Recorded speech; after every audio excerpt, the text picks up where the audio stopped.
It's time. My voice is kind of going.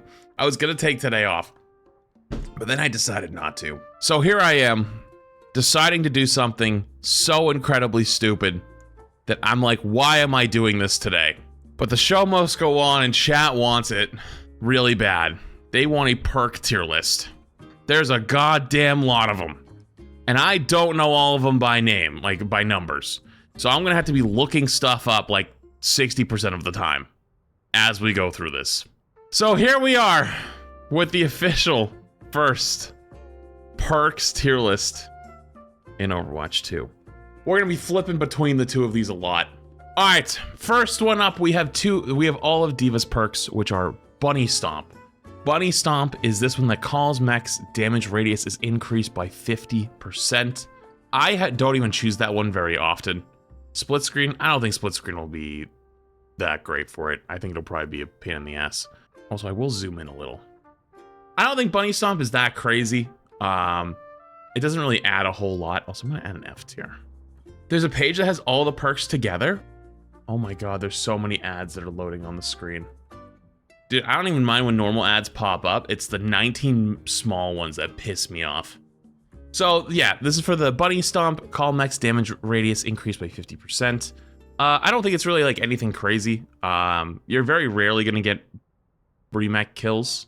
I think the ejection suit is the one you almost always go with, so I don't actually end up using it that often, because the ejection suit is actually grants, chat, they're multiplying. They're everywhere. Ejection grants 75 temporary overhealth. This one I actually think is much more useful. This is why I almost always go with the ejection suit. Overhealth, this works on bomb as well. So if you go for D.Va bomb, you get extra health, which is nice, so you don't die while you're in baby form. Also, Piccolo, thank you for 38 months. Next one up, shield system. Oh, this one's actually really good. Shield system converts 150 health to shields. Defense matrix restores shields based on 25% of its damage absorbed. This is actually super useful versus like Mauga or versus like Bastion, any like the super high damage comps that you bump into, because like, yeah, D.Va is really good at eating them up, but like sometimes, you know, you start kind of get chipped down really quickly. This is actually really useful.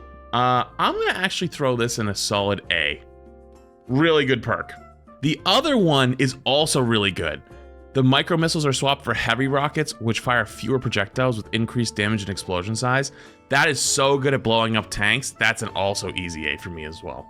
I don't know if I want to go S. I might even flip some of these around with time.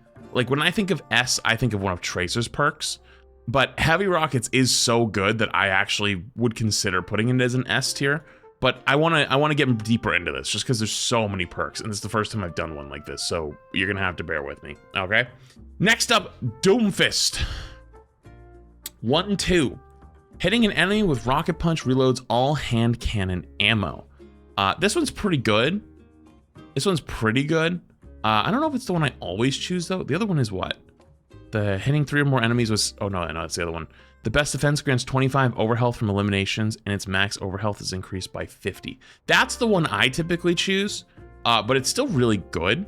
The 1-2, getting to have your left clicks back after you punch, because sometimes, you know, if you're not the smartest or best Doomfist, sometimes you'll shoot some left clicks, then punch, and then you don't have actually any left clicks to follow up.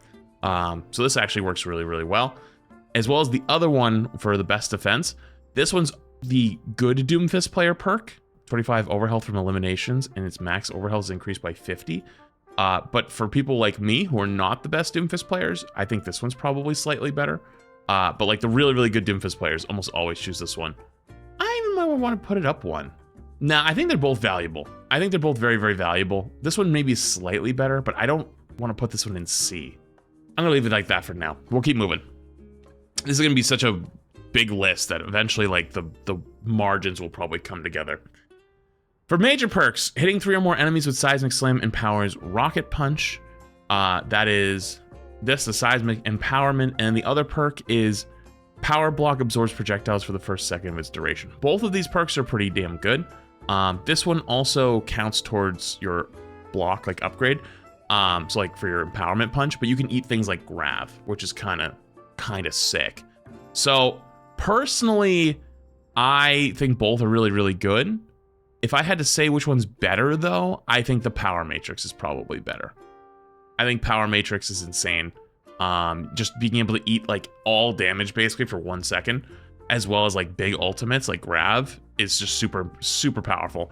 But Seismic Empowerment's really, really good too. On maps where it's like King's Row, or sometimes push maps where it's like everyone's fighting in one corridor. That's where you can get your punch a lot, but it's not as useful as Power Matrix. So I'd probably give this a solid B. For Hazard, Violent Leap Slash deals 30% more damage to enemies above 250 health. That one is not the best. It's all right. It's okay. I guess full HP, actually, does 250 count, or is it above 250?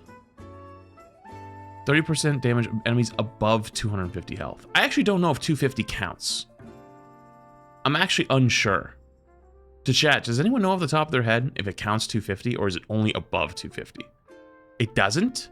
Okay, so it really isn't that good. It's just really to tanks and like a few like tankier DPS. Really not that useful of a perk. Jagged Wall hits charge Spike Guard for 25 energy up to 50 extra. You know what, actually, I'm gonna knock this down one. This is a D tier. For the Spike Guard one, though, Jagged Wall charges Spike Guard with 25 energy up to 50 extra. That one's pretty decent, but nothing crazy. It's all right. It doesn't, like, really give you a whole lot more, just gives you more block. But he already has so much block already, so it's kind of like it is what it is. For the next two, Spike Guard spikes gain 25% lifesteal, and Violent Leap's range is increased by 20%. Both of these are pretty strong. I think that the lifesteal is slightly stronger, just because he's already so hard to kill during block. But at the same time, though, I haven't noticed it as like a game breaker yet. But then again, I haven't actually seen a whole lot of Hazard play since I've come back to playing more Overwatch. I know he was dominating in December. I wasn't playing a whole lot in December, to be fair. I think this one's probably a little bit stronger than the Deep Leap, but Deep Leap also seems pretty decent. But as a major perk, could be better. This one I might even knock down eventually over time too. Just because like some of the perks, the major perks for characters are so impactful, but 20% further leap side, I guess. No? Next, Junker Queen. Junker Queen recalling... Oh, Junker Queens are some of the best in the game. Recalling Jagged Blade from a stuck target refreshes its wound, which is this one. And then the other minor perk is Commanding Shout fully reloads Scattergun and increases allies' reload speed by 50%. Both of these are insane. I'm giving both of these A, for sure. For a minor perk even? Nah, A for both seems fair for now. I might bump them up though. It's hard because like this is major perks and minor perks all put together. So some are going to be stronger because they're like relatively as a minor perk are really strong versus like relatively as a major perk are stronger or weaker. The Shout is really, really useful for just giving full reload. You just can never stop shooting for like 16 shots in a row, which is awesome. As well as the Blade Refresh, because you can pair the Jagged Blade Refresh with the major perk. Scattergun's hits extend your wound durations on those enemies by 0.25 seconds. So if you hit someone with the blade, left click on them, and you have the major perk, you're extending the wound. And then when you recall it back, you reignite it and then keep shooting them, and they just keep getting hit by it over and over and over. You can extend it by quite a bit. So that one, those two actually end up being pretty good together as well. So honestly, all of these are A for me. Maybe even S. I might even put these up in S. I'm putting this in S for now. We'll see. I might change it as this goes on and I look through more of the perks. If you hit like 3 or 4 people with that ult, if you're 1 HP, just immediately to full. It's crazy. It's not the ult, it's the axe. The icon is wrong. Isn't it the icon in the game though? Is it just the axe or is it both? I think it's both. That makes it even better if it's both. All right, we're gonna have to come back to that one later. You know, that's probably the thing I find the coolest about all of this. What, perks have been out for what, like a week? Or more than a week already? And there's still shit like this that like, we're all like, wait a minute. How does that work actually? That's kind of cool. We're gonna have to come back to this one later. The jury's out at the moment. It might be both the ult and Carnage for the speed on getting extra impact lifesteal, which would be sick if that is. So we'll come back to that one. All right, next up, the most hated character in Overwatch. If you don't hate this character, I'm sorry. I got nothing for you. Overrun reloads up to 150 ammo while charging. While on objective, Mauga counts as 2 heroes and regenerates 20 health per second. These are both actually pretty decent perks. A lot of people choose this one, the regenerate 20 health per second, because Mauga's kind of like a sustain tank, so this one is slightly better. But I still think the Overrun getting ammo is pretty decent, but the 2 hearts is probably slightly better. Yeah, this will make sense in the long run, I think.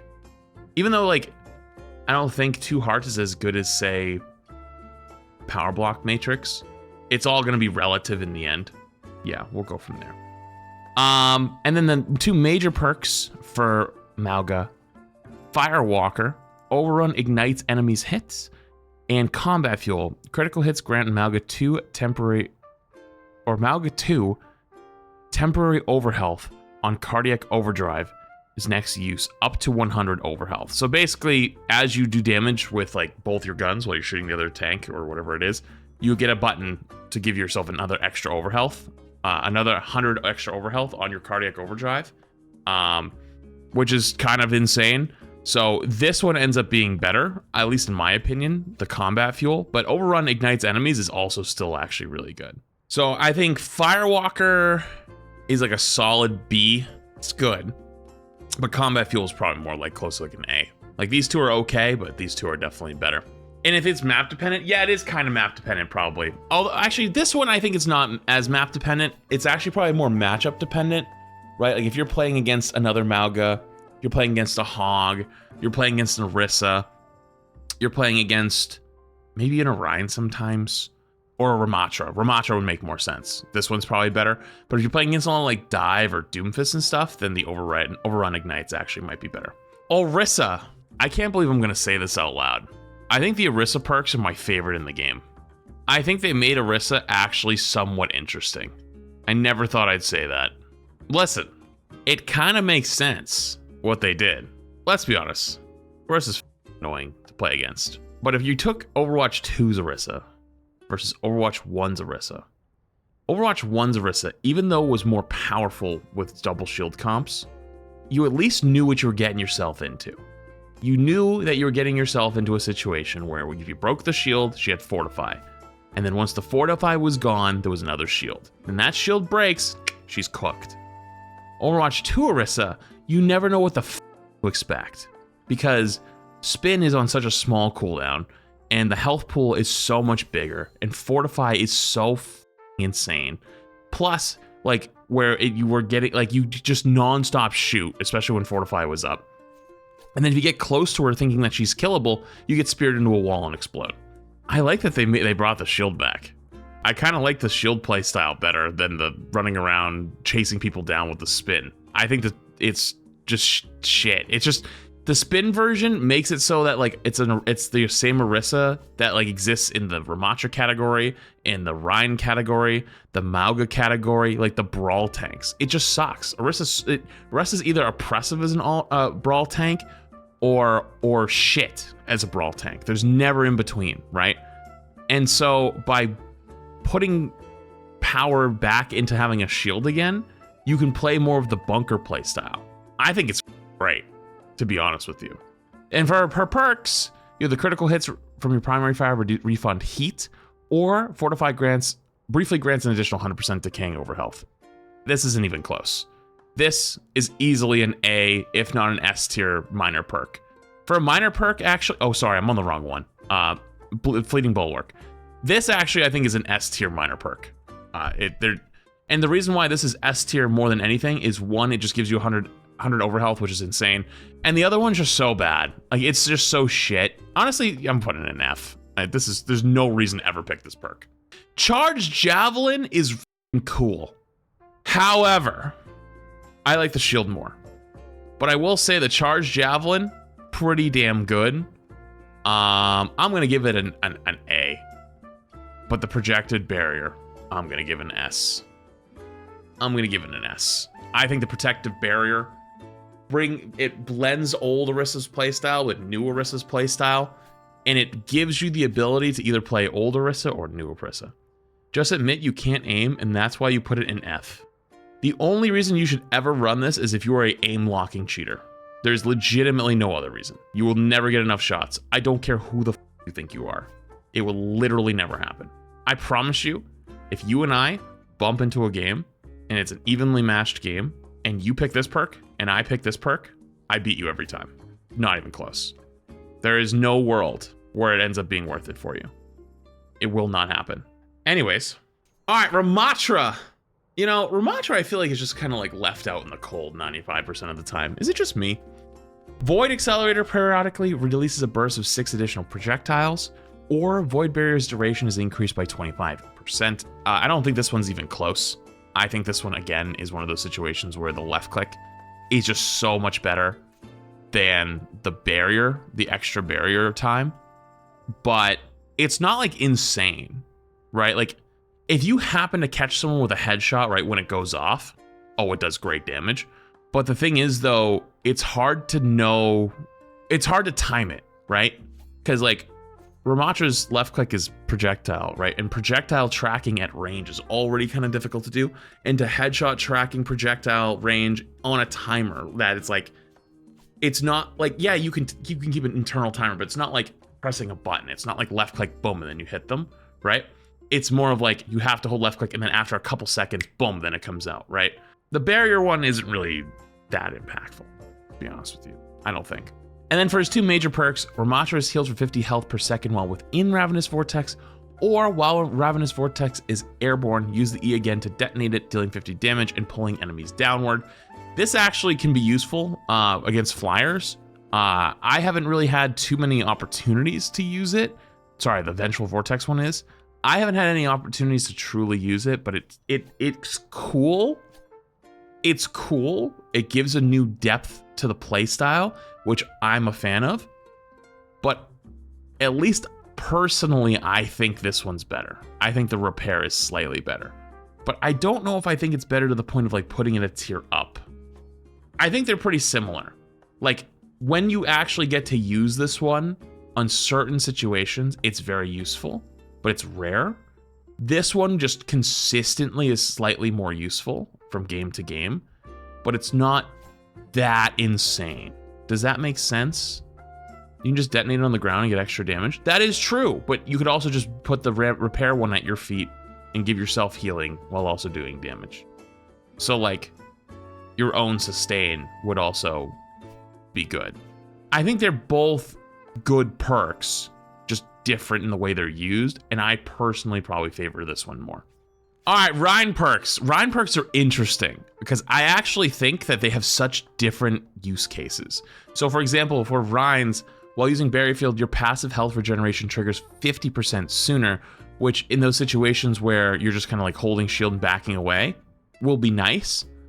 But that passive regeneration is at most going to get you like 100 health before somebody hits you. And if you play against Ashe, or if you play against any burning characters, or anyone, or like Ramattra, you're never gonna get to use this. So then Barrier Field is healed for 100% of fire strikes damage dealt. That one goes kind of hard, because if you're playing against like Brawl, right, and they're all grouped up on you, and you're hitting 2, 3, 4-man fire strikes, like, or maybe not 4, but like 1, 2, 3-man fire strikes consistently, your shield uptime is actually pretty incredible. I typically like the fiery uptake much more. I would probably give this one a solid B. No. Do I give this one a B? I'm going to give it an A. Because typically on average, I think it's better. But no. Okay, you know what? I know how I want to frame this. This is going to be a B. This will be a C. I don't think there's many times where this is like super, super useful. But the couple times I've done it, it's been impactful. Like you play against D.Va or Orisa or not Winston, not Ball. Queen, it can be, although not always against Queen. Other Reins actually is pretty decent too. But it depends on how aggressive they're playing. It depends, because like they can also cancel it with a fire strike or a swing. So I don't know. But yeah, I just wanted to put this one is going to definitely be better than this one. Now here's the hard one. Major perk. Shield Slam. While barrier field is active, use left click to damage and knock back enemies. Or charge damage grants temporary overhealth for 50% of the damage dealt. These both can be super useful if you actually are hitting a lot of pins. Like if you're playing against Mauga, if you're playing against Ramattra, if you're playing against another Rein, if you're rolling them, if you're playing against D.Va, if you're playing against not really Queen, not really Orisa, not really even Hog that much. But like if you're playing against a lot of like the tanks that you can get like good pins on, this can be useful. However, on average, the bash feels better.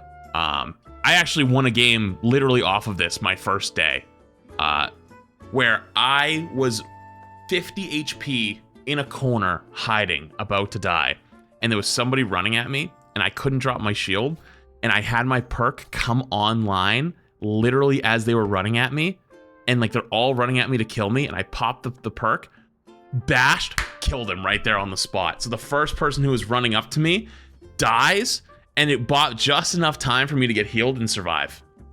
Was it the tire? Then there was also the tire. Yes, there was a tire. I was in the corner about to die, and the tire's coming in as the perk comes online, and I hit the perk button, and boom, I bashed the tire instantly after, and it died. Holy shit, I actually forgot about that one. Good call. Am I gonna put this in S now? I feel like you riled me up. Now I want to put it in S. I'm putting it in S. You did that. That's on you. I'm sorry. That's on you. And then for pin, I think it can be valuable, but it's much less valuable than the bash. So I'd give it a solid B. For Hog, Roadhog, chain hook hits reload on 2 ammo. Okay, chain hook hits reload 2 ammo, and Pigpen's throw range is increased by 50%. Let's be honest here. This is dog shit. Why the hell is this even there? Pigpen's only use is either just a nuisance, or you put it in the corner and you hook them into it. Why the f would you want to throw it so deep? Scrap hook though is pretty decent. Is it better than Bunny Stomp? Is it better than Leap? Yeah, it's slightly better. Getting ammo back when you hook people in is kind of nice. So yeah, it's at least got some use. This one just, yeah, Hogs are pretty bad. For his other 2 perks though, Take a Breather rapidly increases Roadhog's movement by 30%, or Take a Breather also heals nearby allies for 50% of its healing.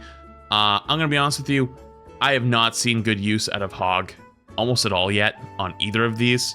My gut tells me that it will be somewhat useful long term, but I think as a major perk, it's a bit of a letdown.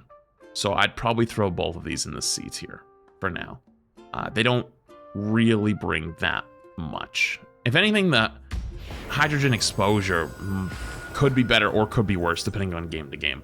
Okay, Sigma's perks are actually really good. For his first one, absorbing projectiles with kinetic grasp also reduces accretion's cooldown for kinetic cycle. This might be a bit of a hot take. I think that's one of the best minor perks in the game. Because if you look at all the rest that are up here, other than the fleeting bulwark, they've all been major perks. And the reason why this one's so good, I can't tell you how many times you've been in a situation like people are running at you on Sigma and you rock one of them, right? And it's like, oh no, he doesn't have his rock, get him. Then you pop your shift to survive, backing away, backing away. If people shoot at you, not only are you gonna get extra health, you get another rock, you can flip that fight on them really, really quickly. Rock again, knock them down, hit them with the left click melee and probably kill someone.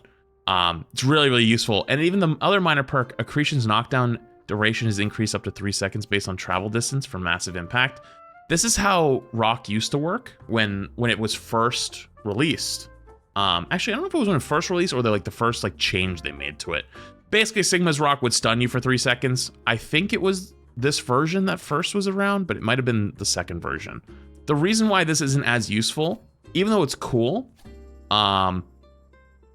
is because you need them to one-shot combo them. You have to finish with a melee, right? Like you have to rock, left-click melee to kill a target.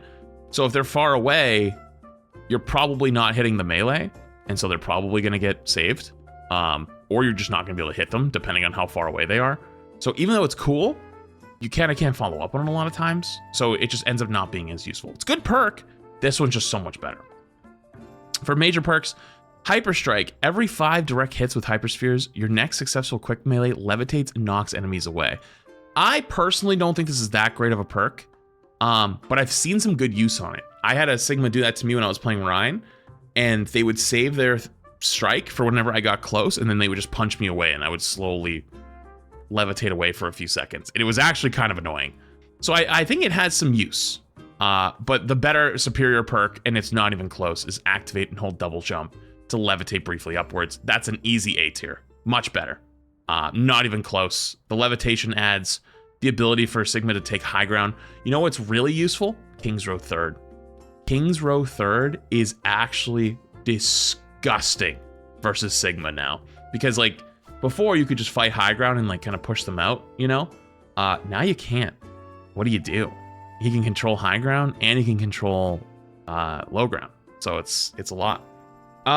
Next, Winston. Dude, we're only at Winston. I feel like I've been doing this for like 30 minutes. How long ago did I start? We're in hour 3. Stop. This is not going to take 3 hours. Surely. Short Circuit. Tesla Cannon deals 30% more damage to deployable objects. This is really cool because I feel like people have always asked for that as like a buff. For Winston, as well as Heavy Landing. During Primal Rage, jump packs damage in area increases up by 70 or up to 75% while airborne. This might sound really bad. I don't think either of these are that useful. TBH. It works with shields too. Does it work with shields? Really, is that true? If it works with shields, that actually gives me a bit of a stronger opinion towards this one. Are we talking like Ramattra shield, Winston shield, or Orisa shield? Or are we talking like Rein Brig shield? Or both? That's interesting. That actually gives me a slightly more favorable opinion towards it, but not by much. So, if they don't have a Symmetra, they don't have Torb, this first one kind of ends up being useless. But here's the problem with perks, okay? We're gonna have to talk about this at some point. I like and I dislike the way perks work, because if I play Torb, for example, or sorry, let's say I play Winston, for example. I literally come back to here's the problem. Megan, I would have loved to have someone here earlier. I had a question about the way Junker Queen's perk works, and we could not find an answer. Anyways, here's what I was gonna say about the perks thing. If I play Winston, right, and the game's progressing, and they don't have a sim, they don't have a Torb, they don't have anything for me to choose perk 1, right? I have no reason to choose this perk. I'll choose this one, right? I'll choose perk 2. But then about halfway through the game, if they get a Torb and I've already chose this perk, I'm cooked. I can't change it. I can't go back, right? I would like some way to go back, whether it's I go back to spawn, swap to another character, and then swap back, and then I have to re-choose my perks. That would be something.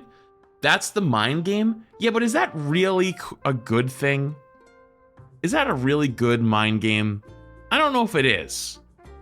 I mean, I guess it could be. It could be considered a mind game. But I also feel like if I take the L on ult charge to get a different perk, maybe that would be useful. You're asking for perk counter swapping? I am asking for perk counter swapping, actually. Wouldn't that also not want you to do hero counter swapping if you could perk counter swap? But then that's probably a really, really slippery slope of really hard things to do. Like, how would you even... you'd have to make a trade-off of some sort. How would you make a trade-off? But that's the thing, though. Some characters benefit much more from having their stuff switch around. Like, I'll give you an example. On Sigma, I have absolutely zero reason to not choose the Kinetic Grasp. Every single time. You choose it every single time. But on Winston, for example, this perk down here, the Primal Rage one, is really not that great. But it's better on average than the 30% deployable damage because you don't have to play against deployables every game. So, like, I would rather have something than rather have nothing, right? And I guess there's even what about whoopsies? Yeah, what if you choose the wrong perk? Like, what do you do then? You're cooked. You can't go back. I don't know. A lot to think about there. Anyways, on average, Short Circuit is not always going to be useful, but it's still good. It's still a decent perk. As a perk itself, it's pretty damn useful. But the problem is you're not always going to get to use it every game. So it's kind of eh. But That being said, I don't like this perk at all, the jump pack damage one. It basically encourages you to just jump up really high instead of going for juggles. And I don't really like that much. I don't think it's that great. I'd rather not choose this perk. But from game to game, it's better than Short Circuit on average. Which feels weird putting it lower down. But like when this perk is needed, it's better. So like, don't turn your brain off and just pick this one over this one. But if you bump into games where this is going to be valuable, this one was more valuable. Does that make sense? Winston's major perk, Chain Lightning, secondary or fully charged secondary fire hits bounce up to 2 additional targets, and barrier projector heals allies for 30 health per second. Yeah, the revitalizing barrier is amazing. It's actually so good, especially if you play like with Tracer. Like if you like the way like high level Tracer Winston works a lot of times is like when your Winston jumps in, your Tracer plays your bubble with you. So like the Tracer getting 30 health a second is insane. I think the barrier is just way better. The Chain Lightning though isn't bad. I just haven't had a reason to use it because the barrier is just so much better. You know, this could end up being better in time. I probably will have a higher opinion in the long run. But for right now, this one's just so much better, so I gotta throw it in B. All right, where were we next? Wrecking Ball, Steamroller. Roll impacts deal 100% more damage to tanks, or health packs that deal an additional 100 health. This is one of those ones that's really gonna matter if you play open queue versus roll queue, versus in the future potential 6v6 playtest season 15, like mid-season, like the where you have like 2 tanks each team. That will become much more valuable because with 1 tank it's not valuable, but with 2 tanks it becomes valuable. So for right now, Steamroller is really not that good. I'd probably give it a solid D. There's almost no reason to choose it. Pack Rat though, giving you another extra 100 health per health pack, pretty damn useful. Actually pretty damn useful. You know what? Actually, some chatter said that's an A. I actually agree with you. That is actually an A. I was gonna put it in B because I was like, you know what? I don't know if I actually use it that often, but no, it actually is. It is actually for 100% the best perk for Ball right now. For Ball's other perks, Hang Time, Pile Driver winds up, gaining air control. Oh, this one's so good. Or reactivating adaptive shields reduces its cooldown by 1.5 seconds per ally affected, and ally health gained is increased by 33%. I actually don't know how to use the second ability too much, TBH. I haven't really seen anyone take it, but the first one's so good. The gaining air control and doing 50% more damage. The shield is better? There's no way. I'm a Ball OTP and I'm pretty sure the transfer perk is bugged, like in a bad way. So here's the way I've looked at it. I think Hang Time is pretty damn good. And the reason why I think Hang Time is good is because 1, the dude does more damage. 2, obviously the air control. 3, it really with people's muscle memory. If you go to slam a Doom, a Cass, a Rig, a Rein, a Hog even, an Ana, yeah, good example, an Ana. A lot of times they have it, so they'll sleep you right when you hit the ground or flash you or whatever. But because the timing is different, it fucks with them and they whiff. It happens so often. So until people get used to the timing, it's actually insane. Transfer efficiency, I actually haven't seen almost anyone use it yet. So I'm a little bit hesitant. I'm probably just going to put it in a B just to be safe because I'm actually not 100% sure on this perk. I saw some people saying it was bugged, but we'll see. And for the last of the tanks, we have Zarya. For her minor perks, we have Jump Ups, which secondary fire self knockback is increased by 75%, or Gravitation Surge deals up to 30% of max health as damage over time. You know what's funny? Both of these are actually really good in their own way, right? Secondary fire knockback is really useful for taking high ground, but on maps where you're not going to be taking a lot of high ground, say like Flashpoint maps, the Grav one's probably better, but on average, I think this one's slightly better. So I would probably say the jump ups is solid B for sure. Useful most games, not super impactful, but useful most games. While the Graviton Surge one is just going to be consistently useful, but it's not like that great. It's like, okay. 30% of enemies max health is damage over time. That actually could be really good for tanks too, though. I don't actually know. I haven't seen enough of this one yet. I might put this one B as well. Nah, I'm putting it in C. I don't think it's as good. Well, actually, looking at the rest of this list. No, I can't in good faith. Looking at the rest of the things that are in here. Nah, the rest of these things are well, tough to say on that one. Because like some games it is useful, actually. All right, I'm putting them both in. I'm putting them both in B. I think both of them have their uses. Even though I prefer the jump ups more, this actually does have some pretty good use. Energy Lance. Particle Cannon's beam pierces enemies while level 50 energy, and Protected Barrier activates ally health regeneration and increases their movement speed by 15%. These are both actually so good. It's why Zarya is really strong right now, at least in ranked. Dude, the ads are actually starting to piss me off at this point. They're actually pissing me off over here. Like they're just constantly changing, just constantly like. I feel like something DMCA is gonna pop up at some point. I'm just getting scared. I think these are both actually A. This might be crazy talk. This might genuinely be crazy talk, chat. But I think they both have their use. I think if you have like Reaper Genji comps or anything like Hyper Dive, the bubbling them to go in is actually super useful. But also, like, on a game-to-game basis, if you're just, like, a really good Zarya player and you're constantly in high energy and you're kind of rolling, this is like the we're rolling them, you keep rolling them, steamrolling perk. But if you're behind and you're not able to get energy, you're just, you know? I think these both have good value.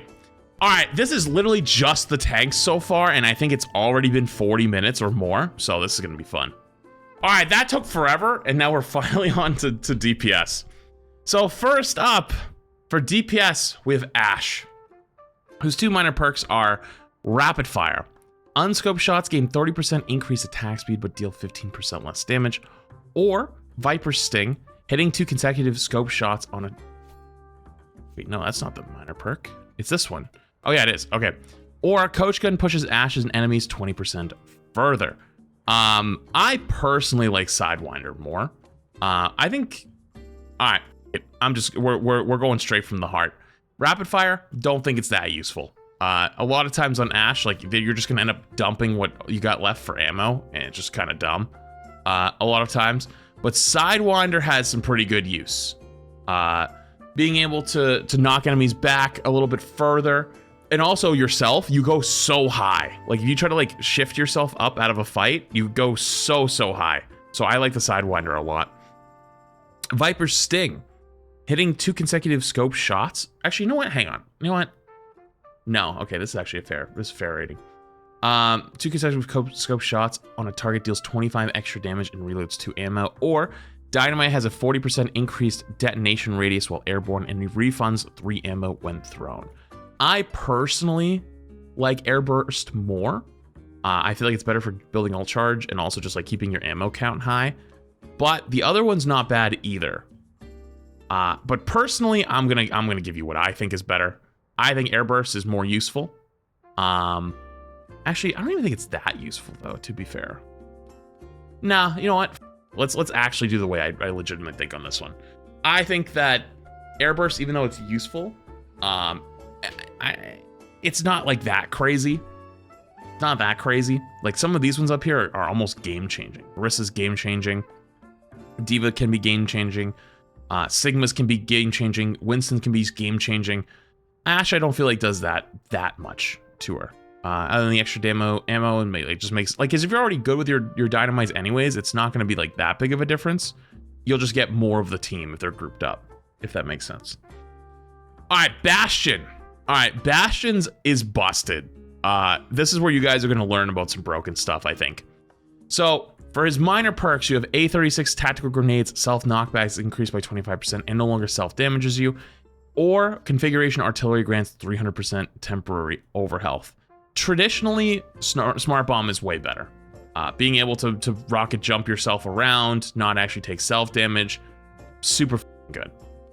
But armored artillery, even though I'm gonna put it here, I want you to know is sneaky good. It's actually sneaky good. Like, being able to like jump into a corner really fast mid-fight and pop your artillery can be useful. And then when you come out, it decays like not that slowly. So I did it with Kiriko the other night by accident, and I jumped out after artillerying, and I had like 550 health, and I pretty much tanked a grav because of it. It gave me time to pop my shift and then get the damage reduction from being in the turret form and having the extra health and having armor and having a big health pool. It was kind of nuts. So you don't even need to jump into a corner. It's a secondary health bar. I mean, you're not wrong. You're not wrong. You don't have to. But like, it's a little bit safer, just like habit type stuff. It is sneaky good though. But that's not the actual broken part of Bastion. So the two major perks for Bastion are the configuration assault weapon slowly fires explosive shells instead of a rotary cannon. Basically old Bastion ults, where it's the tank ult. But that's not all. The other major perk is the self-repair. This has no cooldown, and it has no resource meter. It's endless, and I think it's 90 heals per second. It has to be a bug. It could potentially be a bug, but there are multiple characters in the game who cannot kill you. It's not possible. It is genuinely not possible. Winston, good example. Literally can't kill you. All right, I'll show you in the practice range.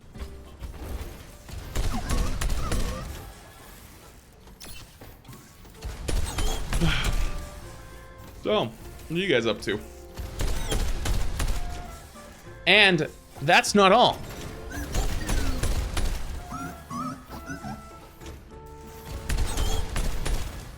You get the damage reduction. I'm gonna let myself get real low here for a sec. You get the damage reduction of the shift.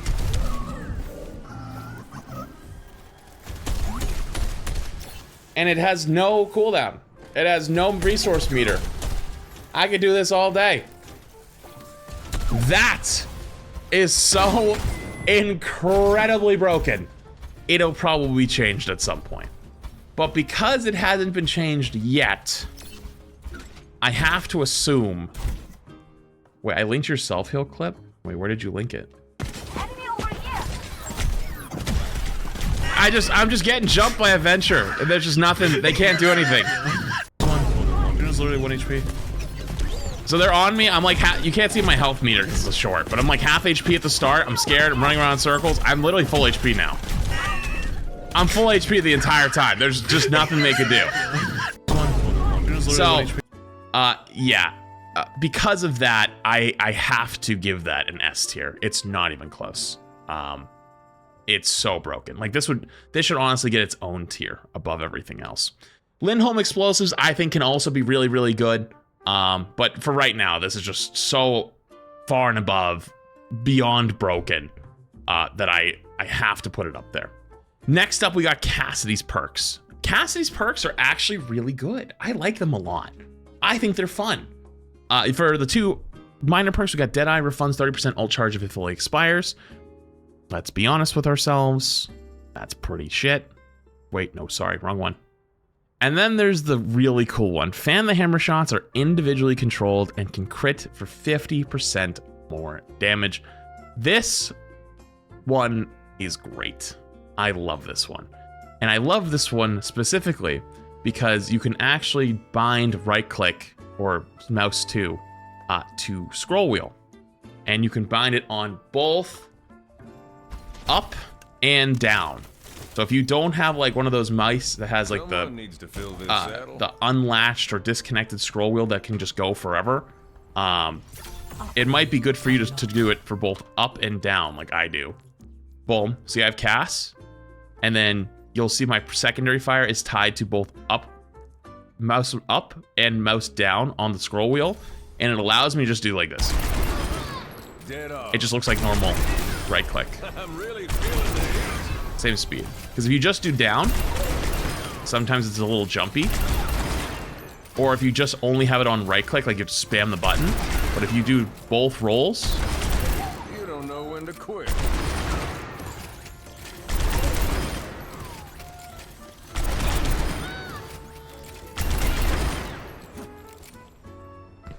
If you're on controller, sucks to suck, I guess, in that department. Can't help you there. Now for his major perks. The major perks are a bit of a letdown, at least I think, on Cass. I don't think they're very good. The gunslinging one's pretty decent, but like, we'll get there. Critical hits with primary fire reduce the cooldown of combat roll by 3 seconds. So basically you can just be rolling infinitely, and you're just, if you're really good with your shots, you may not ever have to reload. And then the other is Cassidy throws a second flashbang that travels further, but both flashbangs deal 30% reduced damage. This Bang Bang and Quick Draw is otherwise known as the I Can't Aim build, aka my favorite build. But if you're really, really good with your left clicks, then you probably like the gunslinging a lot. In terms of power, I think Bang Bang is like really not that useful. Really not that great. Gunslinging is definitely better. Definitely better, but it's not like a, you know, changes the character from not that good, or from okay to insane. That's just kind of how it is, you know? All right, for Echo's minor perks, we have Enhanced Duplication. During Duplicate, your clone's first ultimate extends Duplicate's duration by 3 seconds. And the other one is Duplicate Target Allies. I'm gonna be honest with you, I don't think the Duplicate Enhance or the 3 second duration's really that great. I think it's okay. Solid C. 3 extra seconds. Okay, cool. But the Friendly Imaging one is actually really useful. Being able to go on to allies, because like, for example, you have a Zen on your team, right? And your Zen has to save ult for Grav, right? But they also have another ult coming online that you would love to also use Zen ults to counter, right? For example, I don't know, what's a good example of another ult? Maybe Sojourn, right? Like Sojourn Rail, and they don't have like the 151 tap. Just stick with me. You can't use Zen ult for both, but you have an Echo on your team. You could just copy your Zen and try to build up your ult charge really, really quickly, and have another Zen ult, right? So it gives you options. Or if you want to be more aggressive, let's say you have a Tracer. Copying Tracer is really good because you can build Pulse Bomb really quick. If they don't have a Tracer and they have no one on their team that you want to copy, being able to copy your own teammates, really, really nice. For major perks, we have High Beams. Focusing Beam eliminations reset Flight's cooldown. Or Full Salvo Sticky Bombs fires 50% more projectiles, but all Sticky Bombs deal 15% less damage. I think Full Salvo is slightly better, to be honest with you, but I don't think either of these are like that great. I'm putting High Beams in C. I don't think it's really that insane. I think Echoes are kind of you know what I mean? Maybe I'm in the minority of that one, but at least the Flight one is just kind of awkward. Yeah, it's a little awkward. Yeah, it's just not really. I don't know. I guess getting out of Flight again is okay. It's cool, but it's on such a slow or such on a quick cooldown, anyways. That for a major perk, like, it's all right. All right, Genjis. We don't have Freya yet. Genji, we have Acrobatics. Swift Strike resets double jump. So basically, if you double jump melee, or sorry, double jump shift or dash, you can double jump again. Or Dragon Blade swings gain 30% lifesteal. Maybe I'm crazy. I don't think either of them are that great. Am I wrong for that? Am I wrong for thinking they're not like great? Like, I guess lifesteal could be cool, but I don't know. I don't see the hype. And then for major perks, we have Regenerate 25 health per second while Deflect is active. Meditation. That is actually useful. Meditation is actually kind of useful. I will give it that. I like Meditation. And then the other one is Swift Strike. Deals 25 additional damage over time when used shortly after an elimination.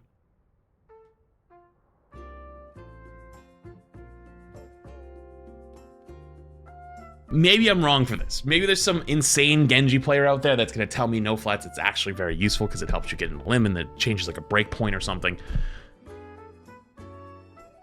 I just don't see a reason to. You know, that's F.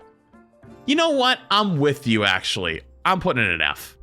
For a major perk, it's just a bit of an L. Like, when the other one heals you for during reflect versus something that, like, might not even be used 90% of the time, it doesn't even get any value, 25 damage over time. Like, what the f is that gonna do? Moving on to Hanzo. For minor perks, we have Sonic Disruption. Sonic Arrow hacks health packs for 12 seconds.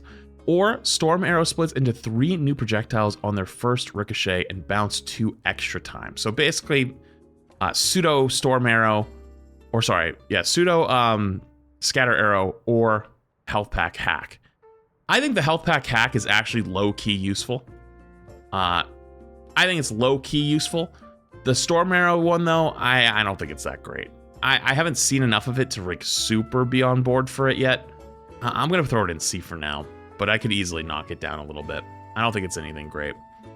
And then for the major perks, Wall Climb accelerates your lunge cooldown by 250%, or after hitting an enemy with primary fire, gain 25% attack speed for 1 second. I'm gonna be honest, I don't think any of these are that insane. I'm gonna give it a C. And then this one, even, I'm gonna give it a C as well. I don't think they're... Maybe if you're some insane Hanzo player, maybe you just keep left clicking and you get like tons of damage and you do a ton and you kind of just like roll the enemy team. Yeah, so like, I don't know. I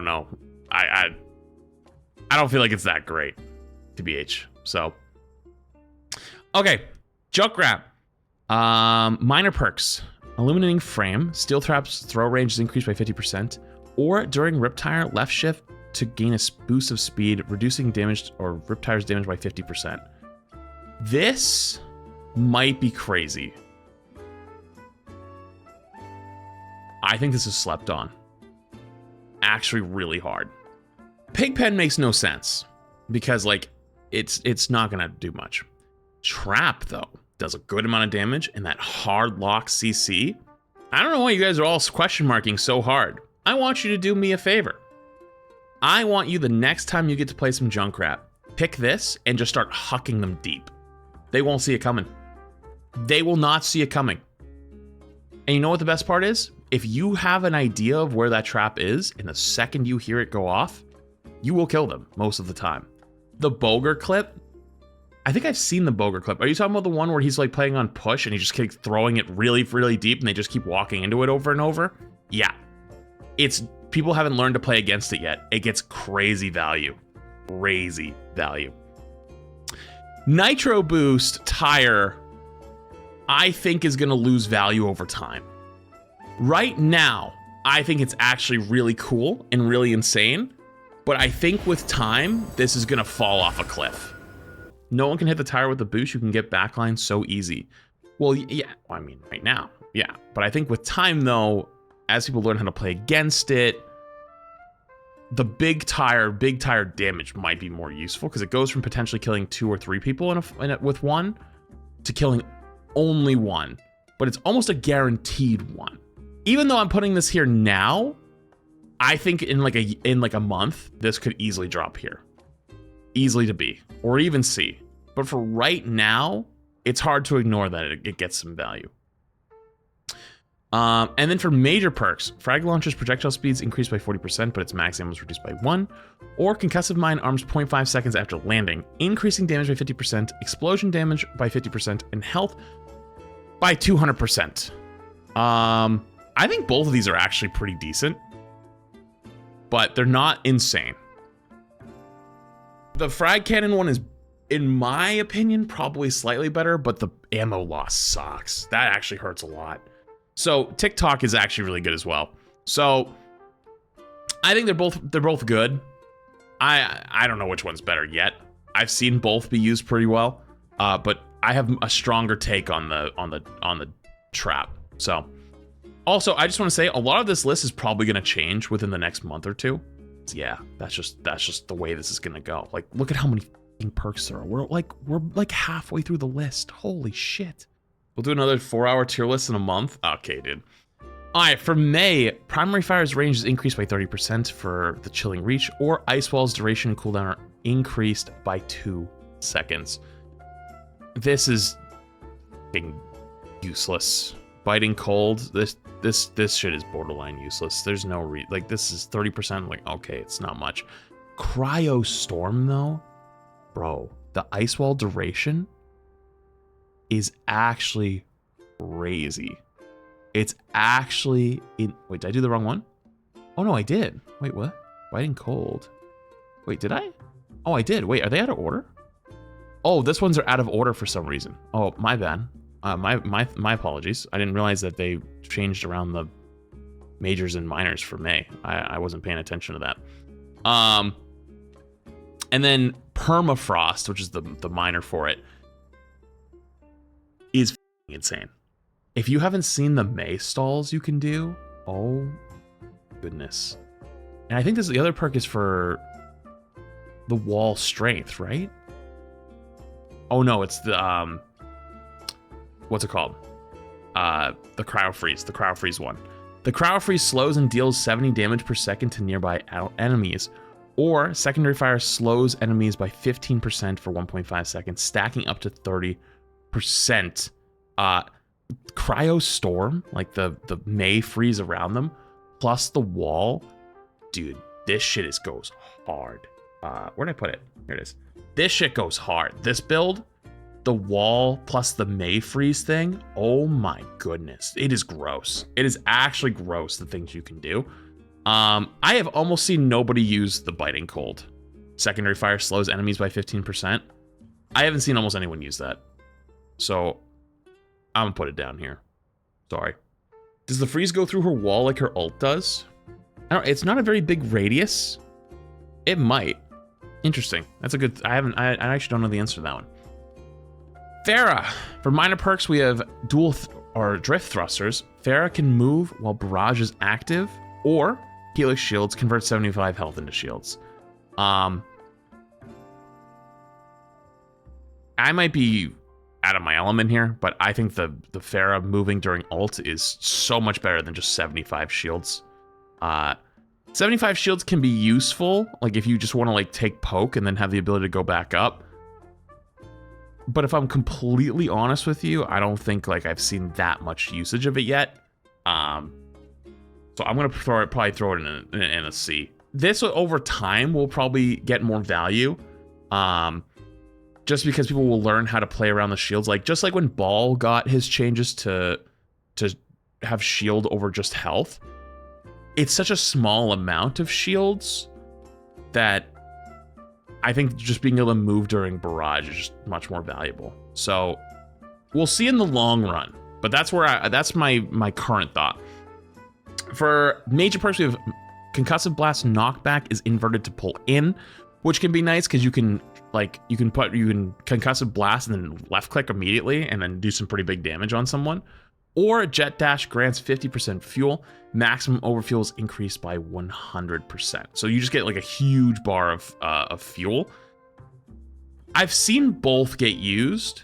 I think both are good, just nothing insane.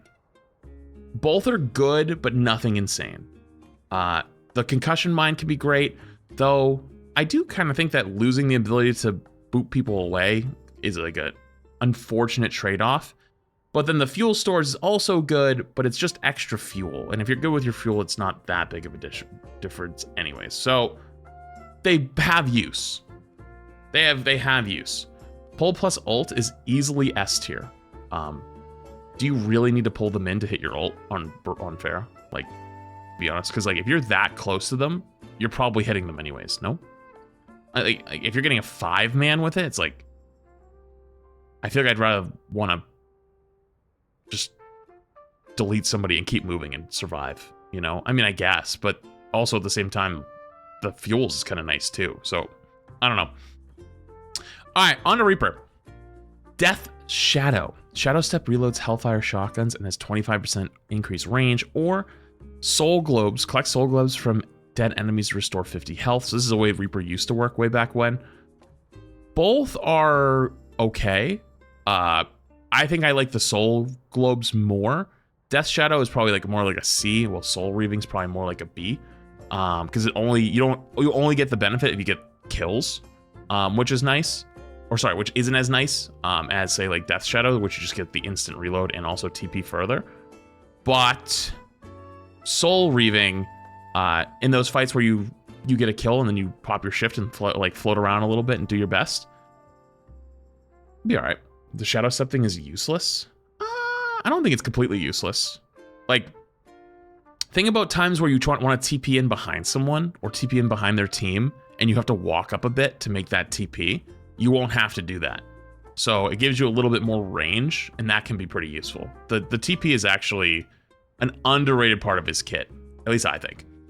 And then for his major perks, we have Leaving Wraith Form that grants additional 40% lifesteal for 30 seconds, or use right mouse button, right click, to fire a volley with long range accuracy from both Hellfire shotguns. I personally like the Dire triggers more. I think it's more fun. Which is stronger? I'm unsure. This is a really insane perk. But the triggers to finish people off is so nice. I might be crazy. I'm gonna put this up in a nice solid A. This one, I have almost not used it at all because I like the right click so much. But I feel like it's probably gonna be the better one in the long run. You know? Its cooldown is so long. What, for the right click? The right click's, yeah, it's not that long. It's not that bad. I mean, ideally you're supposed to use it to like finish somebody off, you know? Or like early fight poke, if that makes sense. Maybe you're just a hater. You could be just a hater, maybe. Comes with age. All right, Sojourn. Okay, Sojourn might have some of the most insane perks in the game. Minor perks. Railgun's maximum efficiency is increased by 50% while overclock is active. That's S tier. You might not agree with me, but that's S tier. That one shot is crazy. It's fun though, but it's busted. Even the other one, maximum ammo is increased by 15. Still a damn good perk. Still a really damn good perk, just not as good as overcharged. So it's like, it's worth it though. It's worth doing. Actually, do I even want to put this in B or A? B's fine. And then for major perks, Power Slide gains an additional charge and its jump height is shifted to lateral movement. I personally don't like this one as much, but on maps where there's not a ton of high ground, it's more like linear. It's a really good perk to have. Very, very valuable. Double slide, getting in, getting out. The other one is my own personal favorite. Disruptor Shot can stick to enemies and generates railgun energy while dealing damage. This one can be busted, especially if you actually hit someone on the flank and you get them low. They can't outrun it. It sticks to them. They're just dead. And then if you stick a tank and they walk into their teammates, and you get even more Disruptor Shot damage and you get railgun energy, it's so good. So this one I think can go either way. I personally like this one a little bit more though. Soldier 76. Field Emergency. Biotic Field's healing is increased by 100% on critical allies, or Helix Rocket reloads 15 ammo if they damage an enemy. Field Emergency, I'm gonna be honest with you, I couldn't care any less about. Yeah, I couldn't care any less about that. I don't think it's like that great. The Helix Rocket reloads 15 ammo though. That can be nice to let you just keep going. But it's not like insane, you know? It works for Soldier too. So what? You know, it's like, it's pretty good for 1v1s. I guess that's a good point. If you're on the flank and you're dueling with someone, sure. I could see that. You've convinced me. You've convinced me, actually. That's a good point. I still don't think it's anything crazy, but the ammo one, I was gonna say that I didn't think the ammo one was that great. Like, it's okay, but it's not that great either. Because like, if you look at these two, right? For Sojourn, you literally just get maximum ammo increased by 15. But for soldiers, you only get the 15 ammo if you hit an enemy. And if you have full ammo, when you hit the enemy, you get nothing. This one just gives you straight up 15 more ammo. This one only is 15 ammo in unique circumstances where you hit an ability. So it's like, you know? The pros in OWCS usually go for more ammo. I understand why they probably go for more ammo, because they want more damage uptime throughout the fight.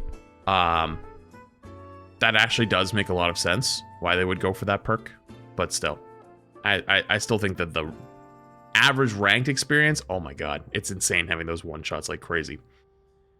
Also, too, in OWCS, like if you're playing against like Winston comps on Sojourn, like they save primal for you, so they're like constantly on your ass. So for like throughout the game, you're probably gonna get way more more damage and more output out of maximum ammo as opposed to getting railgun headshotted. So I think it's a little bit different, but both of them are good. And then for soldiers, 2 major perks. Stim Pack. Biotic Field can be used as a Stim Pack, increasing attack speed and reload speed for 30% while be unhealable for 4 seconds. Suzu Cleanse actually does not get rid of that, by the way. Or sprint speed is increased by 20% and reload can be performed while sprint is active. I've almost always chose Stim Field over the sprint one, but I also don't think the Stim Pack is like that good. It's too short. Am I crazy for thinking it's too short? Because like the animation eats up like a solid half a second. So, okay. If you try to combo it with Visor, which you can,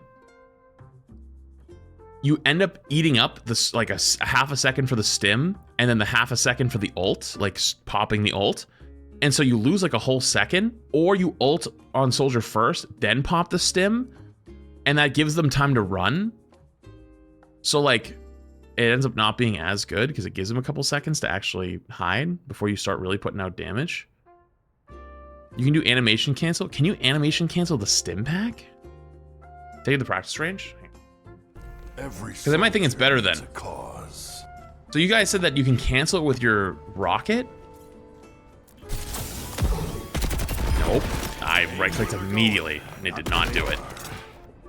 I've got you in my sights. Okay, the ult definitely can animation cancel that, but the ult still has its own animation. So I still lose like a solid second out of the stim pack. So I think you guys are lying. I think you guys are bullshitting me right now. Unless there's some tech that I don't know. Run? I guess run maybe, yeah. No, that did not do that. No, it does not. So it doesn't, none of those things actually work. The best version I've found is ulting, then stim packing. Because the animation on Visor is really long. I've got you in my sights. But even then, it's like, that's the only way you get the full value of the whole stim pack. Because like either you get the full Visor and no stim pack, or you get the whole stim pack, but only part of the Visor. Yeah, I think you guys might either be misremembering or you're trolling. Stim pack, even though I think it's okay, I don't think it's anything crazy. It has so many downsides. And the agility training, it's fine, but I don't think it's anything crazy either. Sombra. Sombra's got some weird ones. Control Alt Escape, teleporting with Translocator while at critical health initiates passive health regen. And Viral Efficiency. Virus's cooldown is increased or reduced by 3 seconds when an enemy is affected by virus is eliminated. We also do the Translocator one. Sick. Actually insane. Borderline, actually, you know what? It could be higher, but it's only when it's at critical. So, and then the virus one, I don't think the virus one's that useful. To be honest with you, it only kicks in when it's only reduced by 3 seconds, and it's when you get a kill when someone is hit by virus. It's all right, but you're not gonna be getting the kills that often. Deployables count as an limb. Yeah, but so what? Like that means you means you have to use your virus on a deployable. Like I guess that means like if you're trying to kill a Torb turret really quickly, you throw your virus at it, you'll get your cooldown back kind of quickly. So it's like a little bit more useful for shooting in like those deployables, I guess, but I don't know. I don't think it's really that useful. Maybe it's just me. You can virus someone who's about to die and snowball easier. You're not snowballing anything though. Like you're still using the virus, the cooldown, and then they have to die. And then if they do die, you get 3 seconds off, which isn't that insane. Like, virus isn't one of those things that's gonna just roll your whole team. So like, yeah, but that's a stretch. Stack Overflow. Hack's silence duration is increased by 100%, but its range is decreased by 30%. And Hack can be used on allies, restore 100 health over 2 seconds. This one can be really good, but being really close is kind of spooky. I've seen it be useful. Wait, which one is this one? The Stack Overflow. I've seen it be useful, but that range trade-off is kind of insane and sometimes not worth it. But then the Hack allies one over 2 seconds, this one's just fun. Honestly, this one's just super fun. Is it actually good? Wrong icon? Stack Overflow? Oh, well, whoops. Sorry, I guess I got them mixed up, the ones I grabbed. I was gonna say the 100% one can be useful, but that range, sometimes you really don't want to get rid of the range. And the hacking health allies one it's funny, it's cool, it's fun to use. It fulfills that fantasy that a lot of people have always wanted to have, where you heal people with Sombra hack, but it's not like that crazy. At least like game in and game. I like the ability though. It's really cool. I'm glad it's there. All right, Symmetra. For minor perks, Sentry Capacity. Sentry turrets gain an additional charge, and Teleporter's range is increased by 50%. Sentry Capacity is pretty cool. It's nothing crazy though. Like it's, well, better than like Bunny Stomp. It's all right. It's okay. And then the advanced teleportation, the longer teleporters, I think that is actually sneaky better than people think. Like, how many times have you ever been like with a good Symmetra player who like wants to go for like some TP flank, and you guys have to walk up a little bit before you can do it? You'll be able to TP behind things or TP onto certain areas where you didn't expect them to be able to reach that far. And Symmetra's already pretty good right now, so I'm a little higher on this one, I think, than most people. For major perks, we have Perfect Alignment. Primary's fire range is increased by 15% for each charge level. I misread this the first time. I thought it did more damage, so it's all right. And then Symmetra regenerates 20 shields per second while within 10 meters of her teleporter. I think this one is probably better. I'm no Symmetra player, but I feel like the flank play style, if you have the ability to teleport in deeper and you can self-heal while you're doing it, sounds like it would be way stronger in ranked. Maybe not like a pro play, but in ranked for sure. That, you know what? I might be crazy, but I feel like this one is much better than this one. Like, I'll put the shield battery in like a solid B. But it's not gonna like, yeah, 20 is a pitiful number. That's why I'm not putting it in like A or anything like that, right? But I think it's better than people realize. And the beam, even though it's okay, I don't think it's as useful. Like, that's just where I'm at. Japan and Korea play Sim a lot. Well, yeah, Sim's been strong for a bit, apparently, like with the meta. But when I make these tier lists, I try to always encapsulate more of the ranked experience than pro play. Ranked and pro play can end up looking a lot alike because people watch pro play and then they want to emulate it. So like ranked can end up looking like that as well. But I think in like ranked, where like you don't have as much communication and it's more about mechanical skill and those 1v1s, being able to TP in the backline, even though it's a little bit of healing, it's not much, will be enough for some people. So that's where I'm at the moment. Torb, fully loaded, which fully refills Rivet Gun's ammo, or Craftsman, Forge Hammer can restore armor to allies, or armor health to allies. Turret repair heals increased by 25%. So Craftsman, no, sorry, fully loaded is an S tier ability. Being able to fully reload like your everything, like when you pop your E. So like a lot of people pop their E to start right clicking tanks. You can just right click a tank, pop your E, and then just start going crazy. That's actually gross. But it's, you know what's also funny? The Craftsman. Craftsman is so bad. Like, this is such a bad perk, but it's so funny. I love this perk. It's so good. It's genuinely so good. I played a game with like Apply, and I was like just chasing him around, just hammering him the entire time. I died so often. But there's never really any good uses for it, other than I guess like healing your own turret, I guess. But you're never gonna have a time. This perk is just so much better. There's no reason to not be choosing fully loaded. And then for major perks, we have Anchor Bolts, which deploys our turret throws increased by 50%. It can now attach to walls and ceilings. Or Overload, upgrade your turret for 5 seconds, increasing its health and range. It makes it a level 3 turret. Here we have finally the first of its kind on the list. We have 2 S tier perks.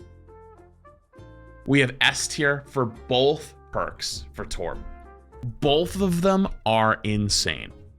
Arguably some of the best perks in the entire game. Overloaded Turret, upgrade your turret to level 3 for 5 seconds, does crazy damage, has crazy health. And fun fact, if your turret is low health, if you pop your E and you get the overloaded turret, when the turret's over, your turret will be back at full HP. Or if your turret was beyond 250 health, when it ended its over health or overloaded level 3 turret, it will come down to like max level. Does that make sense? So yeah, Torb perks are insane. Torb perks are insane. Tracer. Flash. Okay, so let's do the minor perks. For minor perks, we have health packs restore 1 blink charge, and pulse bomb's radius is increased by 50%. I never choose the blink packs. It's like just not that worth it. I feel like when you're going for health packs, you probably don't need an extra blink. A lot of times, you're probably sort of safe. But this could also just be I just have put too much stock in thinking that the pulse bomb one is good. So here's what I'm gonna do. I'm gonna put Blast from the Past as an A tier. I think it's really, really good. The increased range can catch people by surprise quite often. But for blink packs, I think I just haven't given them enough of a test yet. So even though I don't think that they're that good, I'm gonna put it here. And maybe in the future, I'll probably have to redo this because things will change. I will probably in the future be higher on this one. That's what I think. For major perks, we have Flashback. Recall restores all blink charges, or Recall grants 50 overhealth, decays over time. This isn't even close. Flashback is arguably the best perk in the game. Arguably the best perk in the entire game.